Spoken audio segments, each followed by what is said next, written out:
Paano kung sabihin ko sa iyo na nasa iyo na ang kapangyarihan para baguhin ang iyong future financially? Walang problema kung taga saan ka, kung anong trabaho mo, or kung magkano ang kinikita mo. Dahil wala doon ang magde-define sa iyong potential. You are one decision away from a completely different life. Yung may freedom, control, at stability. Itong video na to ay hindi lang tungkol sa trading. It's about the mindset, about discipline, about choosing to take responsibility in your own success. Kasi ang totoo, wealth is not inherited. Nagagawa lang ito ng mga tao na nag-decide na they want more and then actually did something about it. Kung pagod ka na sa paycheck to paycheck na buhay at gusto mo ng freedom, more time, peace of mind, para sa ito. Hi, my name is Erwin Javier and welcome to my trading channel. At ito ang 5 powerful steps na dadalin ka sa success. Step number 1, set clear goals. Ang pinakaunang step ng success, isalamin mo kung ano yung gusto mo at bakit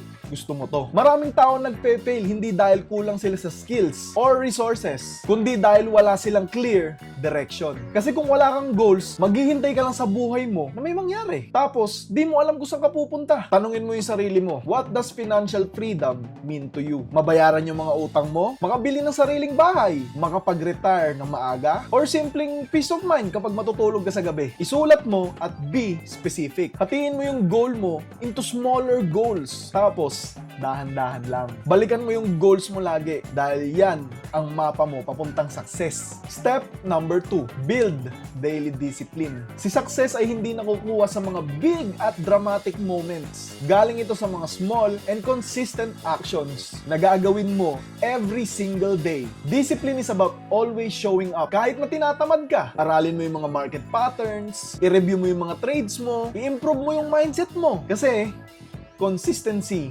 beats intensity. Gumawa ka ng daily routine na masusuportahan yung growth mo. Gumising ka ng umaga, i-dedicate mo yung time mo sa pag-aaral. Mag-set ka ng boundaries sa mga distractions. At tandaan mo, ang discipline ay hindi isang punishment. Ito ay isang respeto para sa iyong future self. Step number 3, master your mindset. Mas importante yung mindset mo kaysa sa mga tools at strategy na gagamitin mo. Kung sa tingin mo hindi mo kaya, pues hindi mo talaga kaya. Kung takot ka naman sa failure, hindi ka gagawa ng actions. At kung pagdududa ang magkocontrol sa decisions mo, hindi mo makakamit ang iyong full potential. Kaya, ang totoong success, nagsisimula dito. Kontrolin mo yung emosyon mo, hindi yung kabaliktaran na yung emosyon mo yung kokontrol sa'yo. Tigilan mo ang pagdududa. Tapos, tingnan mo yung mga challenges ng buhay mo as an opportunity to grow. Magbasa ka ng libro, makinig ka sa mga podcast, mag-meditate ka. Paligiran mo yung sarili mo ng mga tao na susuportahan ka. Hindi yung pipigilan ka.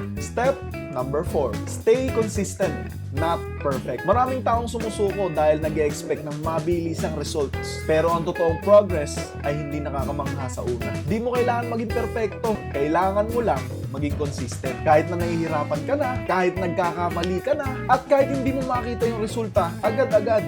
One trade, one lesson, 1 hour na focus ka lang, ganon mag-build ng momentum. Nabibuild ang progress over time. Kaya, keep showing up. Dadating na lang yung time, magtataka ka na lang sa sarili mo, bakit ka ba nagduda? Step number 5, surround yourself with growth. Makikilala mo yung sarili mo sa mga taong kasama mo. That means, kung puro negative yung tropa mo, ganun din yung mangyayari sa'yo. Follow inspiring accounts, mag-join ka sa mga communities, maghanap ka ng mentor, magbasa ka ng mga success stories, at always stay hungry sa kaalaman. Dahil ang success ay hindi isang solo journey. Ito ay isang team sport. Si trading ay hindi lang tungkol sa charts at numbers. Ito ay about building skills, discipline, at confidence. Mga tools na magagamit mo sa totoong buhay. Tuturuan ka nito ng patience, risk management, emotional control, at decision making under pressure. Hindi lang to trading skills. Hindi lang to trading skills. Ito ay life skills. At ang pinaka-the best, pwede ka magsimula sa maliit tapos dahan-dahan